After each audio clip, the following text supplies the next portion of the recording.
नक्सलियों ने इस वारदात को अंजाम देकर एक बार फिर से झकझोर कर रख दिया ज्ञानेंद्र। और आप जिस तरीके से कह रहे थे कि एक लंबे समय के बाद ऐसा लग रहा था कि शायद जिसका आश्वासन दिया जाता है कि नक्सलियों पर अब लगाम लगभग कसी जा चुकी है, वो ऐसा होता हुआ तो दिख रहा था, फिर यह अटैक हो जाता है। अच्छा ज्ञानेंद्र, ये बताइए कि कोई ऐसी जानकारी है जवानों की गाड़ी जो जा रही थी, क्या ये किसी ऑपरेशन पर जा रही थी, क्या ये नॉर्मल रूटीन पर उस इलाके में सर्चिंग कर रहे थे? कोई जानकारी इससे जुड़ी हुई? सिरीन, बहुत अच्छा सवाल है। जो एबीपी न्यूज के दर्शक हैं उनकी जानकारी के लिए मैं बता दूं कि आखिर कैसे, आपके मन में अगर ये सवाल है कि जवान जा रहे थे और जवानों को उड़ा दिया गया, कैसे मार दिया गया या कैसे नक्सलियों ने ये हमला किया, उन दर्शकों के लिए आपका ये बहुत ही जरूरी सवाल है। और उन दर्शकों के लिए मैं बता दूं कि बस्तर में जवान हजारों की संख्या में तैनात हैं। वहां पे अलग अलग कैंप हैं। जैसा कि मैंने बताया कि विकास कार्य जो वहां होते हैं, उन विकास कार्यों की सुरक्षा के लिए, अगर जैसे दिल्ली में कोई सड़क बन रही है, उसकी सड़क की सुरक्षा के लिए कोई जवान नहीं लगाया जाएगा, लेकिन बस्तर में अगर कोई पुल बन रहा है, बस्तर में अगर कोई भवन बन रहा है, कोई स्कूल बन, ये बाकायदा सुरक्षा की तैनाती होती है। मतलब पहले सुरक्षा बल मांगे जाते हैं, क्योंकि नक्सली उन विकास कार्यों के भी अवरोधक है, वो उसके पर रोकते हैं। तो इसी तरह से उस इलाके में नक्सलियों का मूवमेंट तो नहीं है, उस इलाके में नक्सली आए तो नहीं थे, उस इलाके में नक्सली कोई प्लानिंग तो नहीं कर रहे हैं। इसकी सर्चिंग के लिए जवान हर दिन जाते हैं और इसको कहते हैं ROP, यानी रोड ओपनिंग पार्टी निकलती है उस इलाके को जांचने और समझने के लिए। सुबह ही सर्चिंग के लिए निकली थी। और ये DRG के जो जवान होते हैं सिरीन, ये भी जानना जरूरी है, ये बस्तर से आते हैं। इसमें सरेंडर नक्सली भी होते हैं। इसमें वो लोग होते हैं जो किसी जमाने में नक्सली थे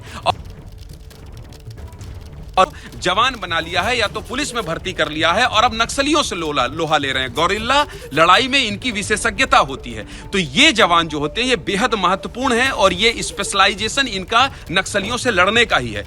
तो ये सर्चिंग के लिए निकले थे और उसी सर्चिंग से जब वापस आ रहे थे, क्योंकि सर्चिंग जाना, जंगल में जाना, फिर जंगल में कई बार छोटे छोटे मुठभेड़ हो जाना, नक्सलियों से लोहा लेना, थकान हो जाती है। ऐसी स्थिति में जब बहुत लंबा वक्त उधर गुजार लिया जाता है, तो उसके बाद जवानों को लाने के लिए बैकअप पार्टी के तौर पर गाड़ी भेजी जाती है। और गाड़ी इसलिए भेजी जाती है कि अब चूंकि चलना है 10-11 किलोमीटर या 12 किलोमीटर कैंप तक, तो जवान थक गए होंगे, ऑपरेशन उन्होंने कर लिया है। अब वापसी के समय कई बार ऐसा होता है, 22 जवानों की शहादत हुई है सिरीन। उस वक्त जब जवान पैदल चलकर गए हैं, पहाड़ों में ऑपरेशन करके लौट रहे हैं और कहीं थक कर बैठे हैं या खाना खा रहे हैं, उसी वक्त नक्सलियों ने हमला कर दिया है। तो ये वैसी ही स्थिति होती है, इसलिए गाड़ी को भेजा गया था। जो अब तक की खबर है गाड़ी जवानों को लेकर वापस आ रही थी और वापस आने के दौरान जब तक वो अपने कैंप में पहुंचते, इसी दौरान नक्सलियों ने घात लगाकर ब्लास्ट कर दिया। जो कभी महीनों या सालों पहले इन्होंने नीचे प्लांट कर रखा था, उसे आज ब्लास्ट करिए, जिसमें 10 जवानों की शहादत हुई है।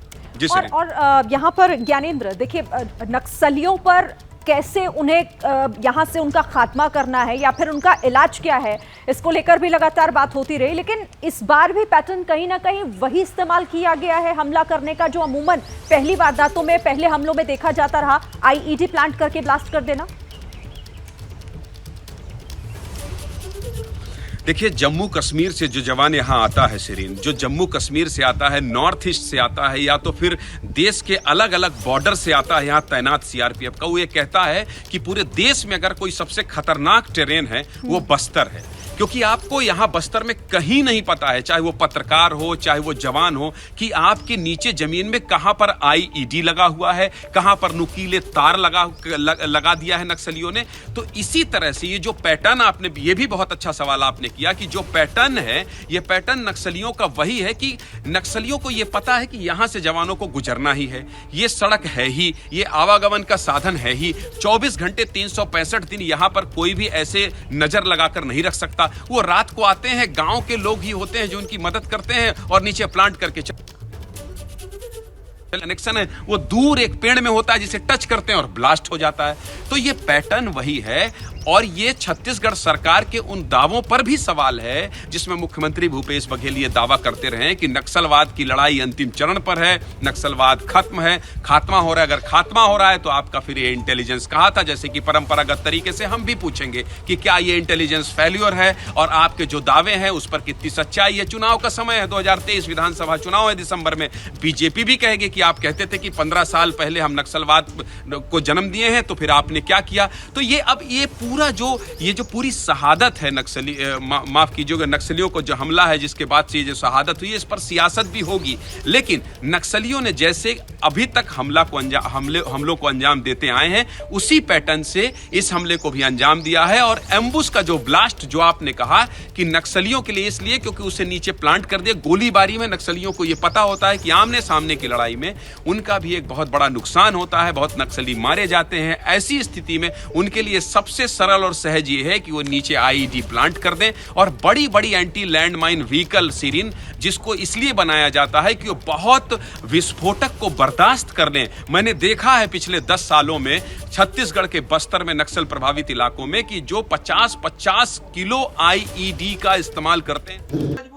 क्या मजबूरी है मेरी बताइए, मैं अभी आपको बताती हूँ कि मैंने ओए होए होए होए नमकीन के चटकारे लेते हुए टकटकी मार के डिबेट शो को पॉज रिपीट कर करके देख रहे हैं जोगिंदर जी। इनकी तरह आप भी देखें अपनी फेवरेट डिबेट्स को रिपीट कर और डाउनलोड कीजिए एबीपी लाइव ऐप अपने स्मार्ट टीवी पर।